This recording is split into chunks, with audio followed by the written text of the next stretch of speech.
Luego de muchos años de discusión, la Cámara de Diputados aprobó y despachó a ley la reforma de pensiones, una de las grandes promesas del gobierno del presidente Gabriel Boric, marcando obviamente un hito. Entonces, el presidente Boric anoche en una cadena nacional a las 21 horas valoró el sistema mixto, también el aumento de la pensión garantizada universal, la PGU, apuntó en contra de las AFP y si bien reconoció que esta reforma no es todo lo que queríamos, destacó los acuerdos políticos. En los partidos del oficialismo, si bien reconocen que no es la reforma que querían, se logra dar, dicen, un paso, después vendrán los otros.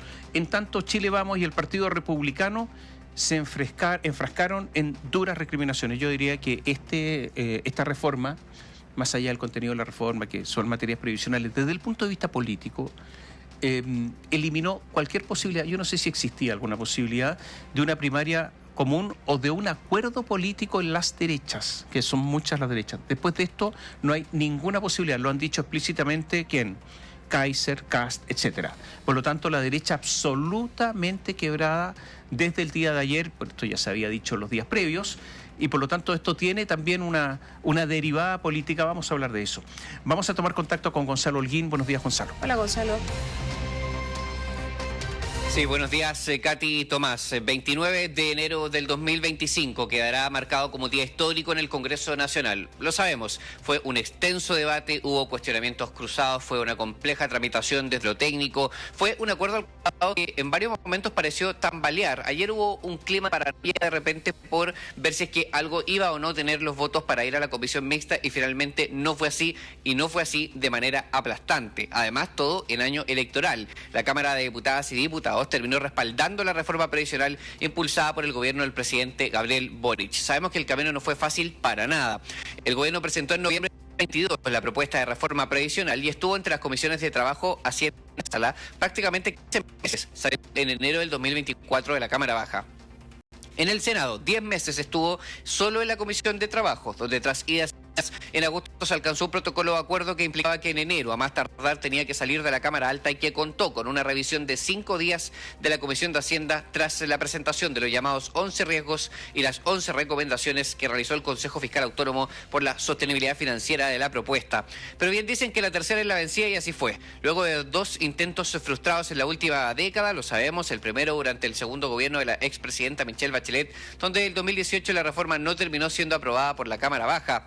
Respecto de la proposición del expresidente Sebastián Piñera, logró sortear el primer trámite, pero en el Senado se cayó la propuesta que proponía 3 puntos de ahorro colectivo y 3 puntos de ahorro individual. Consciente de aquello y en cadena nacional, tras la contundente aprobación de la reforma, donde incluso las más de 100 indicaciones se aprobaron con un piso que osciló entre los 100 a los 120, 125 votos, mientras las enmiendas del Senado con 110, el presidente Gabriel Boric calificó de histórica la aprobación de la reforma. Reconoció algo que a estas alturas es un secreto a voces.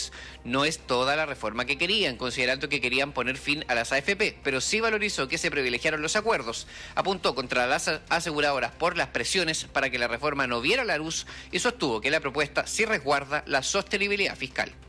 Y valoro profundamente el coraje de resistir duras presiones y también el haber decidido y acompañarnos en abandonar la lógica del todo o nada, poniendo por delante a la gente de Chile. Todos quienes concurrieron a este acuerdo tuvieron que ceder, lo que demuestra un profundo sentido de responsabilidad con la patria, que engrandece a todos quienes lo hicieron posible. Es cierto que la reforma que se obtuvo no es lo que cada sector había inicialmente propuesto. Hubo que pensar fuera de la caja. Nadie abandona por ello sus convicciones más profundas.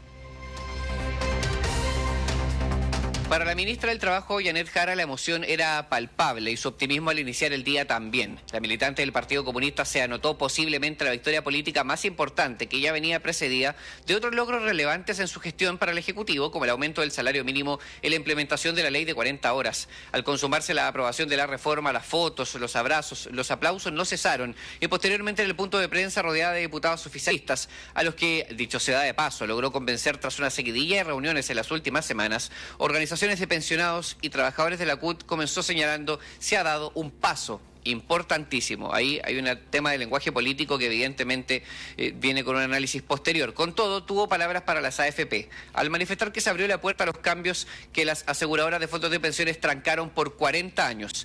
También tuvo palabras para la oposición, en particular para los senadores Juan Antonio Coloma, Luciano Cruzcoque y Rodrigo Galilea de la Comisión de Trabajo, que sabemos fueron fundamentales en las tratativas. Pasamos a escucharla. Y esa parte importante de la oposición que estuvo disponible para poner por sobre sus propias ideas los intereses de Chile, así como la del oficialismo, que estuvo disciplinadamente en la misma tarea y misión, hay que decirles que todos vamos a poder mirar de frente a los adultos mayores del país y decirles: avanzamos. Esta reforma avanza, es un buen avance para el país. Defendiendo a rajatabla que la propuesta cumple con mejorar las pensiones actuales y futuras, que para la situación de hombres y mujeres, y que esto se va a lograr de manera sostenible, se vio una imagen inusual en el Congreso Nacional. Un conmovido ministro de Hacienda, Mario Marcel, apuntó que dieron una respuesta diferente a la inicial, pero una respuesta efectiva de todas maneras. En concreto, la reforma pone énfasis en el alza de la cotización con cargo al empleador, el préstamo de los trabajadores al Estado y el alza de la pensión garantizada universal, entre otros elementos, además del bono garantía que incrementa en una unidad de fomento la pensión por década garantizada. Con todos estos elementos, el titular de Hacienda le habló a esa parte del oficialismo que quedó más disconforme con la propuesta al recordar: esto no será la última palabra, en alusión a que los sistemas previsionales evolucionan conforme pasan los años. En el proceso incorporamos figuras que no existían en nuestro sistema de pensiones y que permitieron darle respuesta, una respuesta diferente pero efectiva a muchos de los desafíos que nos planteamos. Va a marcar una inflexión el desarrollo de nuestro sistema de pensiones. Por supuesto que no será la última palabra, muchos temas seguirán discutiéndose hacia adelante. Los sistemas de pensiones evolucionan a lo largo de las décadas, pero estoy seguro que este proyecto va a ser recordado como el momento en que nuestro sistema de pensiones empezó a cambiar. Otro de los triunfos del Ejecutivo en el que juega un rol sin duda el Ministerio Sexpress, en particular el ministro Elizalde, en particular la subsecretaria Sexpress Macarena Lobos, es el orden oficialista que se consiguió en ambas salas del Congreso Nacional. En el Senado no hubo ningún parlamentario que se opusiera, y en el oficialismo, de más de 70 parlamentarios del progresismo y de las fuerzas más cercanas al gobierno, solo hubo 4 o 5 que en algún puñado de las más de 100 votaciones diversas finalmente se descolgaron. Atrás quedó ese momento político en que el Partido Comunista y el Frente Amplio le daba la espalda al gobierno en materia de los proyectos más controversiales del fast track legislativo. En el oficialismo reconocen que esta no era la proposición que deseaban, pero el Ejecutivo, lo sabemos, dejó la puerta abierta para el ingreso en marzo próximo de un proyecto que crea un inversor estatal, lo que los terminó a regañadientes convenciendo. Vamos a escuchar al diputado del Partido Comunista, Luis Cuello, partido donde persistirán en el fil de las AFP, y al socialista Juan Sana, uno de los detractores de la propuesta previo a que se conocieran los alcances del acuerdo entre el gobierno y Chile Vamos. Esta reforma, hoy hemos dado un paso muy importante, un paso significativo, que abre un camino, que impone un punto de inflexión, que marca una diferencia. Aún a pesar de que, como lo hemos señalado, esta no es la reforma que a nuestro sector político nos hubiese gustado. Y por supuesto que nos pone muy contentos, principalmente porque esto constituye no un triunfo de este gobierno ni un triunfo del oficialismo, sino que un triunfo de Chile, de los jubilados y jubiladas. Sobre la pregunta acostumbrada de quién ganó, la particularidad que tiene esta reforma es que le da elementos suficientes a cada sector para decir que ellos fueron los que ganaron. ¿Qué pasó en la oposición? Tienen su propia disputa presidencial, sin duda. Tienen su propia disputa ideológica, también. Pero el relato de Chile Vamos es calcado. Dicen que ideológicamente han ganado y que la izquierda ha fracasado, que defendieron que la cotización individual vaya íntegra a la cuenta de los trabajadores y refuerzan la importancia de alcanzar acuerdos, marcando consecutivamente en una sesión que tuvo 8 horas de intervenciones, sus diferencias con el Partido Republicano. De esto dieron cuenta el diputado y presidente de la UDI, Guillermo Ramírez, y la diputada y jefa de bancada de Renovación Nacional, Jimena Sandón. Hemos aprobado una reforma a las pensiones sin reparto, en el que todos los ahorros van a las cuentas individuales de los trabajadores. Chile Vamos votó a favor pensando en los 2,8 millones de jubilados que se van a ver beneficiados de alguna u otra manera. Hacemos un llamado para que esto sea el inicio de una buena y nueva política, un inicio donde vuelva la época de los consensos, donde vuelva el diálogo. Bueno, hay que decir que las fuerzas perdedoras en este debate político, en esta tramitación, sin duda están en el Partido Republicano, en el Partido Social Cristiano y algunos descuelgues particulares que hubo también en Renovación Nacional y en la UDI, aunque en menor envergadura. Es en ese contexto que evidentemente que se esperaba una respuesta del Partido Republicano a los embates, a las diversas críticas, entendiendo que fue una sesión tensa. Incluso en algún momento el diputado Udi Cristian Moreira tuvo que interceder por lo que algunos consideraron críticas y acusaciones y recriminaciones excesivas de parte de un diputado del Partido Republicano en contra de la ministra del Trabajo, Janet Jara. Ese es en ese contexto que la respuesta del diputado y jefe de bancada del Partido Republicano, Luis Fernando Sánchez, no se hizo esperar, volvió a cuestionar duramente a Chile Vamos por llegar a acuerdos con el oficialismo. Recordó que desde el Partido Comunista, por ejemplo, insisten en poner fin a las AFP y que con ellos se llegó a un entendimiento. Esto fue un espectáculo de irresponsabilidad de parte de la izquierda y de Chile Vamos. Y en ese sentido, lo que más nos llama la atención es que los que por años dijeron con tu plata no, terminaron sumándose al discurso de ya no es tu platita. Y eso evidentemente yo creo que le llama la atención y le produce rabia a muchos chilenos que esperaban más convicción, más lealtad de parte de un conglomerado político que decida representarlos a ellos. Sí, Katy, Tomás, algunas cosas ¿no? Hay la impresión de que el oficialismo estaba muy contento por la aprobación de la reforma de pensiones, como que se fueron convenciendo durante la jornada. Y yo me atrevo a decir que había una parte de esa felicidad que fueron mostrando progresivamente, como que se fueron atreviendo a estar contentos por la reforma con el pasar de los minutos. Mucha tuvo relación con estar alegrados, contentos, en particular por la ministra de Trabajo, Janet Jara. Y yo diría que forma parte de un camino que eventualmente podría fijarla como candidata presidencial del Partido Comunista. Se sintió como una suerte de ungimiento. Incluso nos hacemos cargo de que hubo quien incipientemente trató de ensayar un cántico de que Janet podría ser presidenta de Chile, y había parlamentarios que bromeaban sobre quién iba a gritar primero que la ministra del Trabajo era una opción presidencial del oficialismo. Ojo con eso. También el diputado Johannes Kaiser, que sabemos que está empinado de las encuestas recientemente como carta presidencial en la derecha más dura, tuvo fuertes discusiones con parlamentarios de Chile Vamos. Incluso al término de la tramitación tuvo un conato, un encuentro con el diputado Andrés Longton, que el propio diputado reconoció a la prensa que utilizaron palabras de grueso calibre, que lo mandó al psiquiatra, incluso por el maltrato que recibió de parte del diputado Johannes Kaiser, principalmente recriminando a los parlamentarios de Chile Vamos por el préstamo de los afiliados al Estado. También parlamentarios oficialistas que reconocen que la Carta de las Aseguradoras de Estados Unidos cayó del cielo porque ayudó al oficialismo a alinearse y a entender que había un relato común en torno a la defensa de los intereses del sistema de pensiones chileno ante la opinión de aseguradoras extranjeras. Lo decíamos, el gobierno ordenó a más del 95% del oficialismo, y yo diría que, Tomás, lo hemos venido discutiendo hace mucho tiempo. ¿Se cierra o no se cierra este debate? No se cierra para nada. Se abre otro capítulo y el análisis es el siguiente, y esto es de voz de parlamentarios de oficialismo que nos lo comentaban ayer. Ellos sienten que las fuerzas de gobierno analizan que la oposición no tiene mucho espacio más para dejar sin efecto lo que se ha aprobado ayer. Estamos hablando de gobiernos futuros. Sin embargo, ellos sienten que ellos, como izquierda, sí tienen margen para seguir perfeccionando el seguro social y la lógica pública del sistema de pensiones. El inversor privado está a la vuelta de la esquina. Finalmente, se ha convertido después de muchos años la ley de la República, la reforma al sistema de pensiones, sí quizás con unos envíos a el Tribunal Constitucional de parte del Partido Republicano y también del Partido Social Cristiano, pero está ya en condiciones de convertirse en ley de la República, el hito histórico legislativo más importante de la administración Boric. Tomás, Katy. A ver, yo creo que el punto esencial de esto, hay varios, ¿no? Porque muchos reclamarán por qué obligatoriamente se otorga un préstamo al Estado. ¿Cuál es la razón para que obliguen a alguien a dar un préstamo?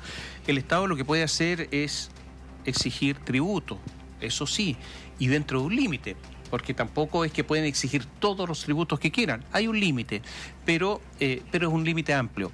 Pero exigir préstamo al Estado siempre ha sido o se ve como una situación bien compleja. Pero lo segundo es la sostenibilidad fiscal. Yo creo que esto va a tener los primeros visos de sostenibilidad fiscal en no tantos años más, porque se va a empezar a ver, de acuerdo a las proyecciones, si esto flota o no flota desde el punto de vista de la economía. O sea, si hay recursos, básicamente eso es, en régimen. Fíjate que hay una noticia hoy día que señala que se equivocó una vez más la dirección de presupuesto, y por lo tanto la proyección de deuda pública será mayor a la anticipada. O sea, todas las proyecciones desde el punto de vista económico y de la macroeconomía fiscal, digámoslo de esa manera, se han equivocado en los últimos tiempos. ¿Por qué aquí le van a apuntar? Esa es una de las grandes dudas. ¿Por qué aquí sí, cuando se vienen equivocando reiteradamente? Es una duda. Lo segundo es la carga que tendrá el Estado, porque el Estado es un gran empleador. Vamos a hablar de eso, pero para el Estado es una carga gigantesca. También para la empresa privada, que está muy apretada, obviamente, pero más allá de eso había que subir la cotización. Yo creo que en eso no había la menor duda. Lo que pasa es que el país está viviendo esta crisis económica. Ojalá se hubiese hecho antes, pero esto no cabe la menor duda. Incluso algunos se preguntan si fue suficiente. Pero yo me hago una pregunta. La edad de jubilación, yo creo que va a estar dentro de poco. La igualdad entre hombres y mujeres en la edad de jubilar, porque evidentemente que si se jubilan antes y viven más las mujeres, hay un problema de recursos. Yo creo que todas esas cosas quedaron pendientes, no eran políticamente viables. Hay elecciones ahora, no había piso para eso, pero tampoco hubo valentía para enfrentar eso. Por lo tanto, yo creo que quedan, como tú dices, un montón de temas estrictamente previsionales pendientes, pero principalmente va a ser el tema de la sostenibilidad. Alguien recordaba ayer, no me acuerdo quién, que, claro, Coloma fue el senador de la UDI, ¿no? Uno de los negociadores de la derecha, y resulta que él fue un entusiasta que apoyó la reforma tributaria de Arenas, el primer ministro de Hacienda de Michelle Bachelet, que todos hoy día critican y parece que hay unanimidad de que eso no funcionó. O sea, el mismo señor entusiasta que nunca ha dicho y ha hecho mea culpa de por qué apoyó eso, dónde se equivocó, cuál fue su error, o por último pedir alguna disculpa porque él cree que fue malo ahora. En fin, yo creo que todas estas cosas están dando vuelta y yo creo que la prueba va a ser en pocos años más, no va a haber que esperar tanto. Ahora, ¿hay gente que se va a ver beneficiada de inmediato? Sí. ¿Van a estar contentos? Sí. Porque les va a llegar plata que no tienen, plata que necesitan, plata porque viven en una situación de restricción económica enorme. Sí, yo creo que va a haber mucha gente contenta. Y los efectos políticos, Gonzalo, yo no sé, el gobierno estaba feliz, pero el gobierno quería eliminar la AFP. O sea, ese era el plan. Y resulta que ahora las AFP van a recibir más plata. Si antes recibían 10 puntos, ahora reciben 14.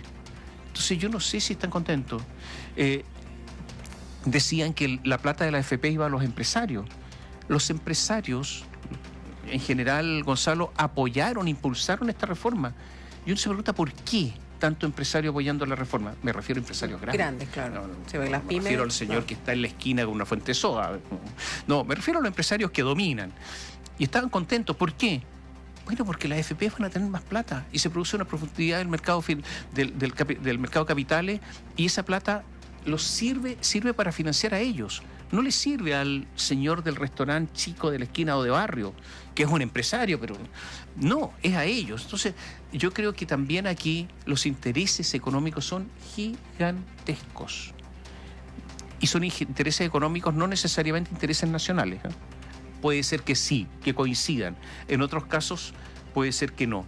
Pero los efectos de la derecha, estos son grandes. ¿Tú crees que, por ejemplo, Evelyn Matei sale fortalecida o no? ¿Qué opinas tú, Gonzalo? Que vives ahí en un mundo político. Yo creo que no, Tomás. A mí me parece que sale debilitada. Sí. La verdad es que ayer en la Cámara dio la impresión de que las fuerzas de oficialismo lograron sacarle mejor punta al lápiz de esta aprobación. Y esto es muy raro decirlo. De hecho, me atrevería a señalar que de proyectos importantes es probablemente la primera vez que ha pasado en este gobierno. Y miren en el proyecto en el que pasó. Me parece que Chile Vamos no logra resistir el embate del Partido Republicano de manera suficientemente efectiva como para decir que lo que ha primado es la valoración de las concesiones que hicieron por sobre las recriminaciones de sus efectos. Volviendo a lo que decías al principio, lo que se dice en defensa de este préstamo de la afiliado del Estado es que actualmente el ahorro es forzoso en las aseguradoras de fondos de pensiones, de igual forma que va a haber una devolución en un plazo máximo de 30 años, que esta será con intereses, pero por contraparte, ¿qué dicen? El diputado Agustín Romero del Partido Republicano ayer decía, si uno lee bien el proyecto, en ninguna parte dice que se le da a devolver la plata a las personas. Ellos instalan o mantienen instalando este concepto que se ha utilizado tanto del manotazo, de que el Estado, al tener los fondos previsionales de la gente, se los va a robar, se los va a llevar a alguna parte, va a terminar en una corruptela tipo caso convenios. Esa es la sospecha velada que, dicho sea de paso, se perpetuó de alguna forma con esta carta que enviaron las aseguradoras estadounidenses cuando señalaron que podía haber una expropiación de su capital y no el de los afiliados. Recuerden que llevamos años en un debate sobre la inexpropiabilidad de fondos de pensiones y a quién le pertenecen. Pareciera que las aseguradoras dieron a entender que les pertenecen a ellos y no necesariamente a los afiliados, como se ha dicho en consignas políticas diversas durante esta tramitación. Y yendo a tu pregunta final, Tomás, me parece que esta división que se genera entre el Partido Republicano, las fuerzas más duras, el Partido Social Cristiano y Chile Vamos, puede generar mucho daño a ambas fuerzas, porque me parece que la derecha tiene la pole position, como se dice en jerga de Fórmula 1, para llegar a la moneda en estas próximas elecciones presidenciales, pero para eso la división les podría perjudicar mucho y me parece que abre una entrepuerta, digamos, para que el progresismo, la centroizquierda principalmente, se permita creer que no está tan corrida la carrera como parece. Me parece que los efectos que se comienzan a delindar desde lo que pasó ayer son innumerables y yo les decía algo que me marcó mucho, me llamó mucho la atención, fue esa sensación de que a rato sentía que en el oficialismo estaban más contentos por la ministra Jara que por la reforma en sí misma, porque claro, quizás, como tú dices, Tomás, si se lo ponían a pensar mucho, se acordaban del estallido social, de la convención constituyente inicial, de las consignas que acumuló la izquierda y esta generación del Frente Amplio en federaciones universitarias, cuando fueron articulando su movimiento, cuando llegaron finalmente al poder, sin duda que en el top 3 estaba eliminar las AFP. Bueno, no las eliminaron, algunos dicen que las terminaron fortaleciendo y el gran enemigo, que fue el gran cuco en algún momento, que era la asociación de FP. ¿Dónde está la asociación de FP? Hace un par de semanas que se fue a silencio de radio, como se dice. Su molestia, su ira, sus reclamos, sus columnas, ¿dónde están? Bueno, ¿por qué no están tan molestos? Porque esta reforma igual les va a ir bien con esta reforma, esa es la verdad. Claro, tiene un desafío, eso sí, porque hay cambios en la licitación de stock, hay cambios también en la incorporación de un nuevo agente y para muchos esto es definitivamente correr el cerco, ¿no? De nunca haber antes tenido la opción de hablar de cambios en nuestro sistema previsional y ahora sí hacerlo. Esa es una de las lecturas. Ahora, volviendo al tema de la derecha y cómo sale después de esta votación, efectivamente comparto tu opinión en relación a que si bien todos ganan, porque todos en política todos sacan una parte y tienen un prisma que les da la capacidad de ver qué es la parte buena, lo que les sirve a ellos es decir nosotros ganamos, versus los demás, ¿no? No tenemos siempre ese prisma para de todas las situaciones de la vida sacar una parte buena o una ganancia. Pero bueno, los políticos la tienen. En todo caso, la derecha tiene efectivamente un gran problema. Por ahora, Evelyn Matei, la candidata para todos, ¿no? de Chile Vamos, la candidata presidencial, no se ha referido a la aprobación de la reforma. Sí lo hizo José Antonio Kast, sí lo hicieron sus parlamentarios del Partido Republicano, todos diciendo que ellos están en contra de esta reforma y que van a seguir trabajando para llegar a ser gobierno, tener mayoría que les permita derogar el préstamo que incorpora la reforma. Ellos lo han dicho así. Desde ese punto de vista, las diferencias con Chile Vamos son siderales, ¿no? Son tremendas. Y más allá, volver a reiterar más bien que Evelyn Matei no se ha pronunciado al respecto. Lo último que ella ha escrito en sus redes sociales, para ser bien clara, comparándolo con José Antonio Kast, que escribió de inmediato una vez que se aprobara la ley, ella se refirió a que se ganó un copihue de oro. En la cuarta, no se ha referido a este último tema. Eso también marca una gran diferencia. ¿Sabes lo que pasa? Cuando hay problemas ocultos o no tan ocultos, pero que se mantienen bajo la alfombra, cuando hay que enfrentar otros problemas, estos que están ocultos bajo la alfombra se notan. Lo que pasa, y lo hemos dicho acá, es que hay 5 derechas. Esto no había ocurrido. Hay un archipiélago de derechas. Fíjense, está el Partido Republicano, el Partido Nacional Libertario, el partido, y son 3, Chile Vamos. Después está el Partido Social Cristiano, están los amarillos y los demócratas, 5. A ver si contamos más, porque son más, porque en Chile Vamos hay varios, ¿está? ¿No es cierto? La UDI, RN, Opoli, agregue en vez de 1, 3 más. Y los otros son demócratas, y estoy diciendo que es 1, pero demócratas y amarillos. Entonces hay como 8 derechas, 9 derechas. Naturalmente que están complicados, pues. Si cada uno tiene un líder, pues. Y un líder que pretende tener un espacio. Está muy complicada la derecha. Alguien decía ayer, Oye, la derecha nunca había tenido tantas posibilidades como ahora. O sea, en una situación teóricamente, estoy hablando teóricamente, con tanta ventaja electoral, ¿no? O sea, le fue muy bien en las últimas elecciones, le ha ido bien. Entonces dicen, bueno, Matei lidera las encuestas, el oficialismo no tiene candidato, todas esas cosas que se dicen.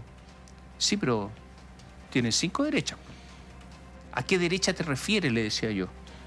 Porque empieza a mirar cuál, porque si no, porque Matei no es líder de toda la derecha, por si acaso, le decía a alguien que me estaba dando estos argumentos. Esto se reflejó ayer y esto se va a seguir reflejando, porque en la derecha hay una competencia interna acerca de quién lidera todo esto. Y hay una cosa que tú decías, Gonzalo, que yo creo que no es posible: volver atrás. ¿Y por qué digo esto? Porque el préstamo que se está haciendo al Estado, préstamo obligatorio, es para mejorar pensiones de otros. Esas pensiones de otros, porque ese préstamo es ahora, en platita constante, en platita en efectivo. Ese préstamo, más allá si se devuelve o no, va a servir para mejorar las pensiones ahora de muchas personas. ¿Cómo van a volver atrás? Le van a decir a esta persona, no es posible, no hay plata, ustedes bajen las pensiones que tenían antes. Gonzalo, yo creo que es imposible, ¿no? Claro, y para ser precisos, el efecto de derogar el préstamo, sí, en verdad eso es desfinanciar el bono garantía, que es el que más aumenta en términos económicos de plata directa la pensión de los jubilados actuales, el que entrega 0,1 UF por año cotizado, que tiene un corte de 10 años para las mujeres, de 20 para los hombres, en donde el escenario de mayor aumento llega a los 100.000 pesos más, que es más que el aumento de la pensión garantizada universal, que es más que el bono mujer.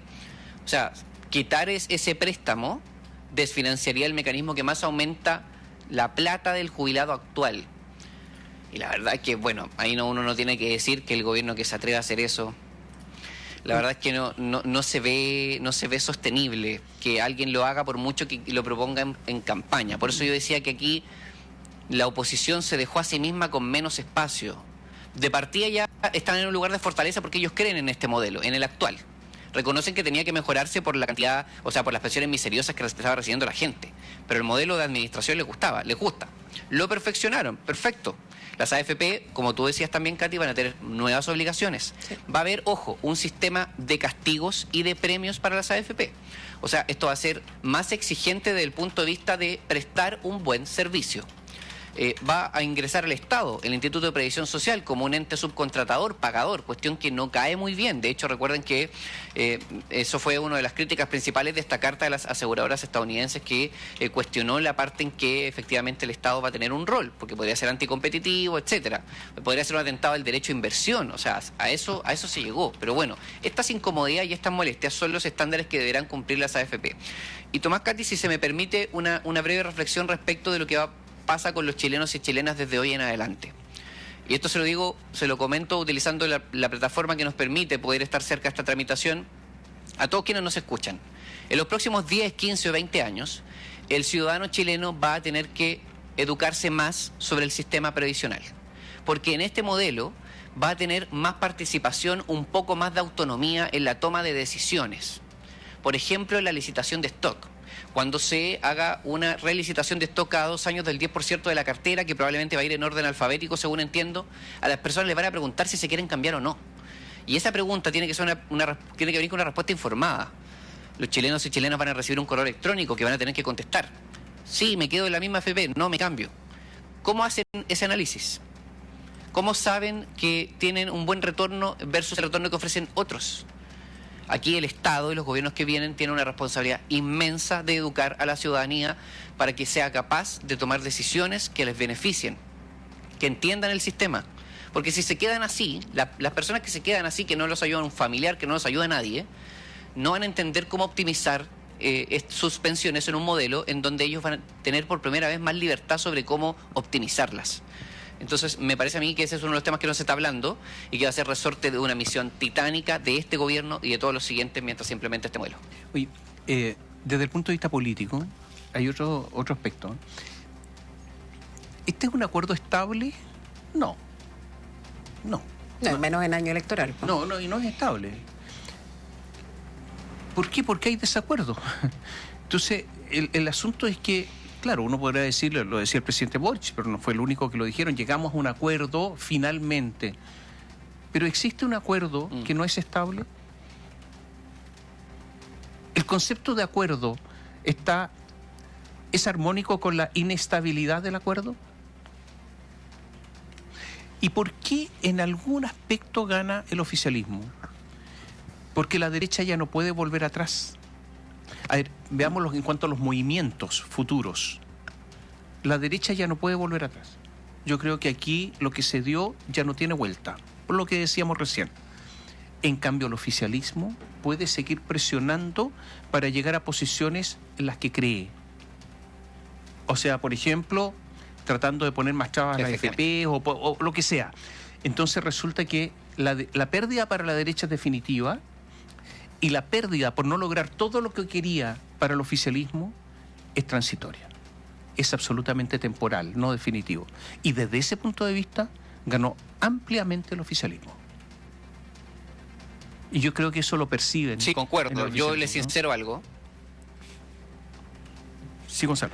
Ayer unos parlamentarios de oficialismo nos decían, siendo ya más pragmáticos, ¿no? Porque finalmente lo que pasó ayer fue que reinó el pragmatismo. Empezaron a decir, bueno, es como tú decías, Katy, como que veamos el vaso medio lleno, ¿no? Empecemos a ver el vaso medio lleno, ya igual está bien esto otro está bien, lo entendemos, tenemos que apoyar, el Partido Comunista tiene que apoyar a Janet Jara, el Frente Amplio tiene que apoyar al presidente Gabriel Boric, hacen las concesiones que hacen, empiezan a buscar técnicamente, ¿sabe qué? Esto no está tan malo por aquí, esto no está tan malo por allá, pero yo diría que la gran lección que ellos sacan es, en esto hay que ser pragmáticos, hay que entender que cuando se logran cosas y quedan otras pendientes, a veces es el mejor escenario. El tema previsional para el oficialismo, para las izquierdas de Chile, va a estar vivo y va a estar arriba por meses y años por venir. No se ha terminado. ¿Qué dijo la ministra? ¿Qué dijo el ministro Marcel? Este es un paso importantísimo. No el último paso, no la meta final. Evidentemente, este modelo se va a ir abriendo en sus modificaciones técnicas a el camino o la orientación que quiere más una socialdemocracia quizás, o una izquierda derechamente. No sé, la verdad, no me da para decirlo si se van a eliminar o no las AFP. A mí me da la impresión de que la eliminación de las AFP será quizás un paso más allá de lo que cualquier fuerza política puede hacer con cualquier configuración del Congreso Nacional. Pero sí muchas otras cosas, sobre todo a nivel de modelo. Y yo diría que el inversor estatal no es una quimera tan imposible como se cree. Vamos a ver qué pasa desde marzo. Vamos a ver cómo viene redactado el proyecto. Pero la verdad que este sistema de pensiones, que como decían por ahí, tiene rostro de mujer, porque también hay que relevar eso, se mejora considerablemente la situación de las mujeres en este país con esta reforma de pensiones. Otra razón por la cual sería muy difícil deshacer los efectos, Tomás, todavía tiene paño para cortar, y evidentemente una cuestión que no podemos hacernos como que no está ahí, es que todos los efectos advertidos por el Consejo Fiscal Autónomo, todas las soluciones planteadas por el Ejecutivo van a tener que ser revisadas con lupa por décadas y años por venir, y habrá que considerar todos los escenarios, si es que el proyecto de cumplimiento tributario recauda o no lo que tiene que recaudar, si es que crecemos o no a los 2 o 3 puntos que necesitamos crecer, y así, con una serie de casuísticas macroeconómicas que van a incidir en la capacidad del Estado de que este fondo, el Fondo Autónomo de Protección Previsional, el FAP, que ojalá nos vayamos aprendiendo el lingo, ¿no? La sigla, el FAP, y su administración van a ser cruciales para ver si van a tener sostenibilidad para el gasto que va a significar para el Estado, y también ese debate, ¿no?, hipotético de qué pasa si es que el FAP tiene holguras y para dónde terminan esos recursos en la reforma de pensiones. Para análisis quedará también desde el punto de vista político, como un ejecutivo con un 30% de aprobación termina sacando una reforma que otros antes no pudieron, teniendo incluso mayor aprobación. ¿Es suerte? ¿Es desgaste del tema? ¿Es convicción de todos los sectores políticos de que esto ya no podía resistir más análisis? ¿O es muñeca política pura y dura que efectivamente le da este rédito al Ejecutivo? Me imagino que también habrá una pasada por ahí, Gonzalo. No, esto se lo dan a los ministros, ¿ah? En el Parlamento se lo reconocen a Mario Marcel y a Janet Jara. Por supuesto que a sus equipos también, a todos los asesores que trabajaron incansablemente en esto. Vuelvo a decir, se necesitó pragmatismo, necesitaron entender que había cosas que se tenían que ceder.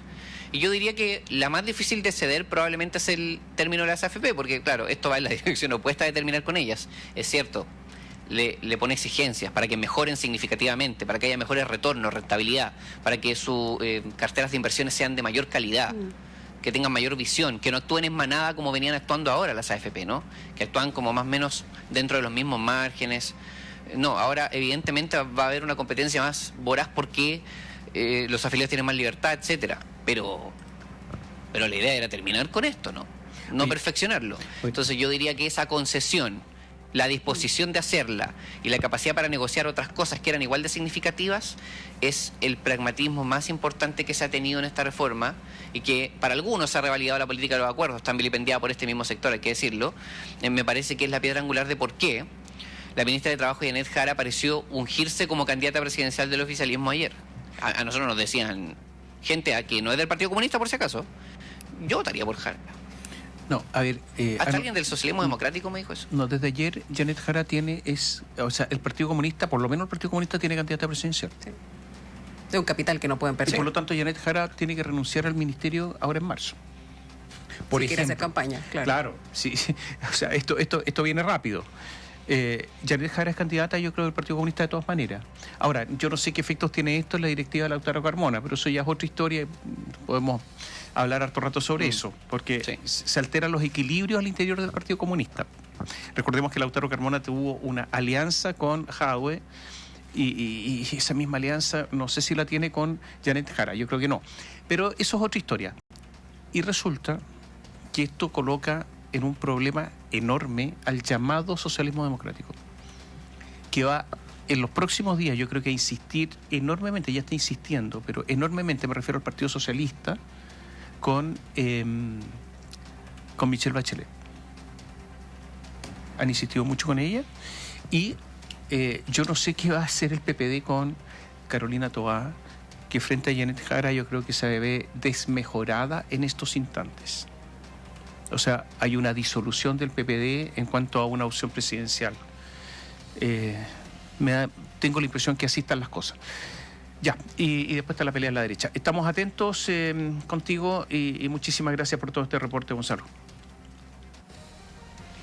Sí, Tomás, muy brevemente, solo breve, recordar que lo que viene ahora, lo que viene el 2025, la pensión garantizada universal va a subir a 250.000 pesos a 6 meses de publicar la ley, probablemente el mes de septiembre para los mayores de 82 años, e irá subiendo progresivamente hasta el año 2027, y en la primera etapa del Fondo de Autonomía de Protección Previsional llamado FAP, recursos remanentes de la pensión garantizada universal que no se utilizaron, que no llegaron al 100%, también van a ir en dirección de comenzar a sostener en el primer periodo financiero este fondo, este seguro social que se va a tener que crear.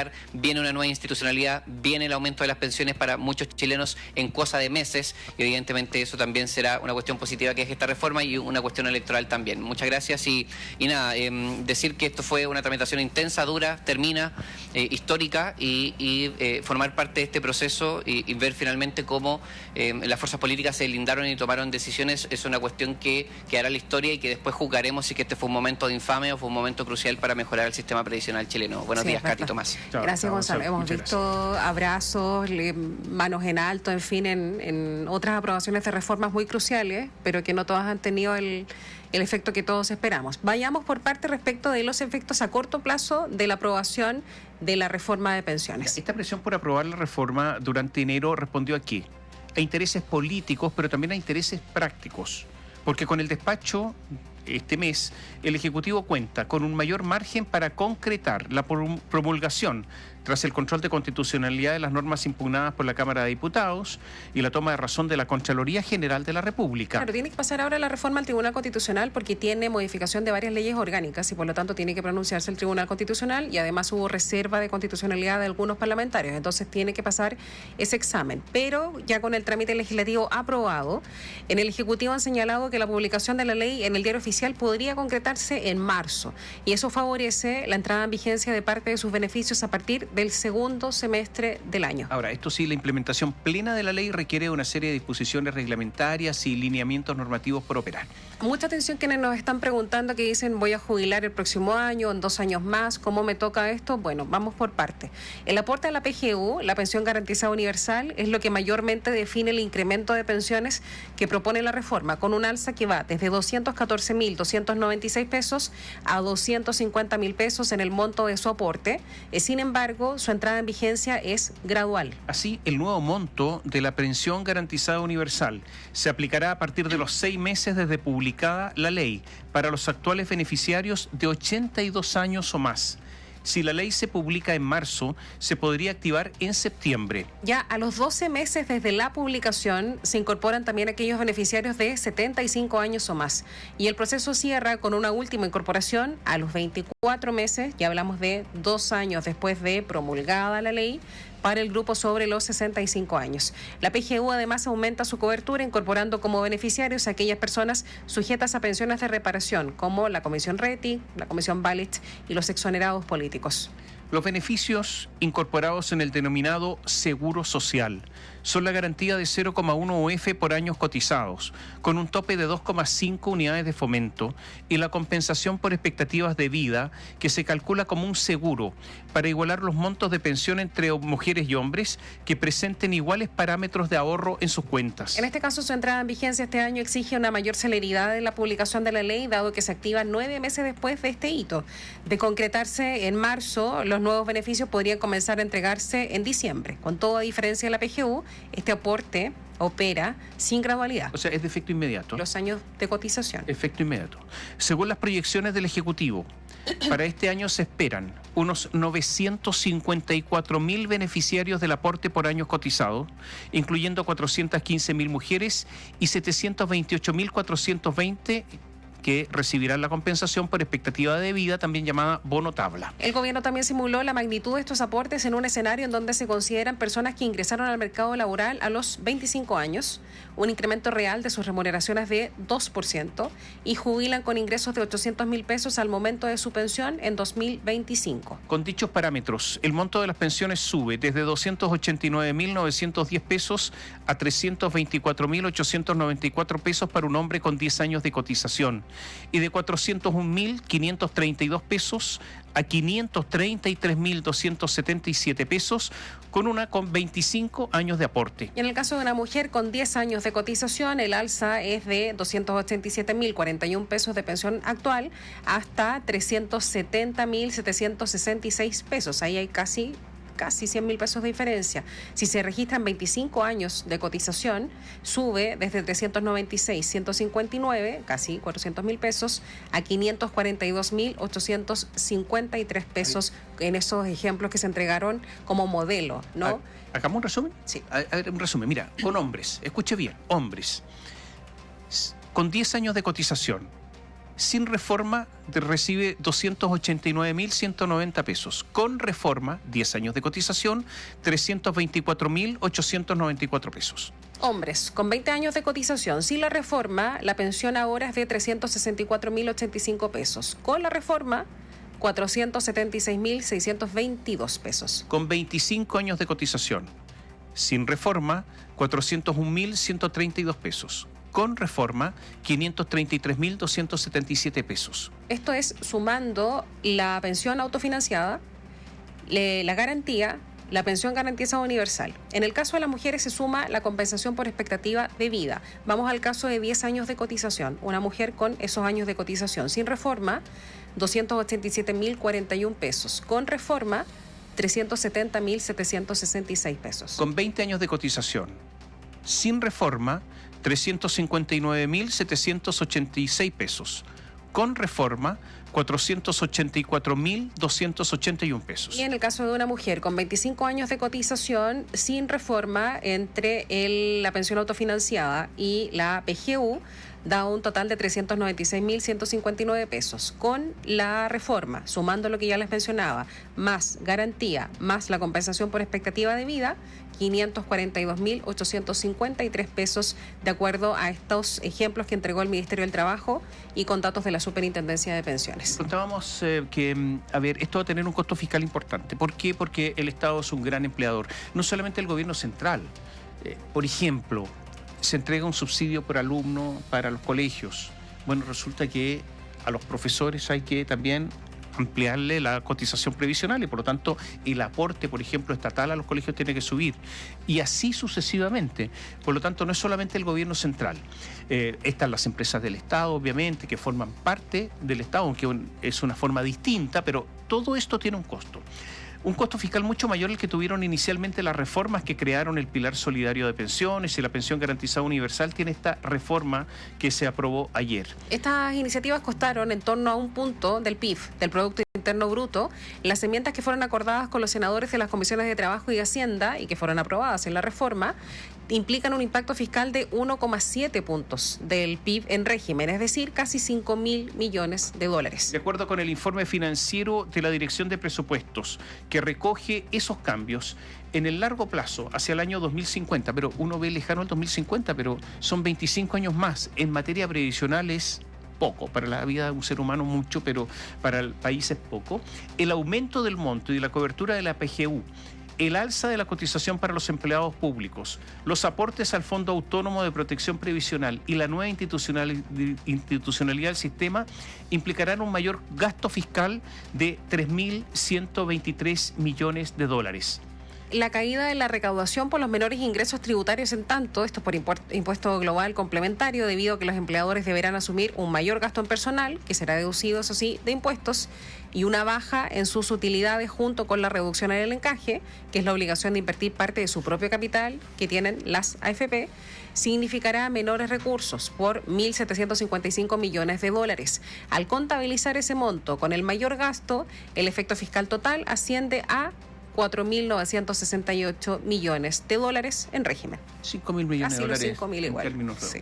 Una de las indicaciones que destrabaron el debate del proyecto de reforma previsional el pasado fin de semana en la Comisión de Hacienda del Senado fue el mayor costo que asumirá el gobierno en la etapa de transición del aumento de la cotización previsional sobre entidades que están fuera, como les contaba recién, fuera de la administración central.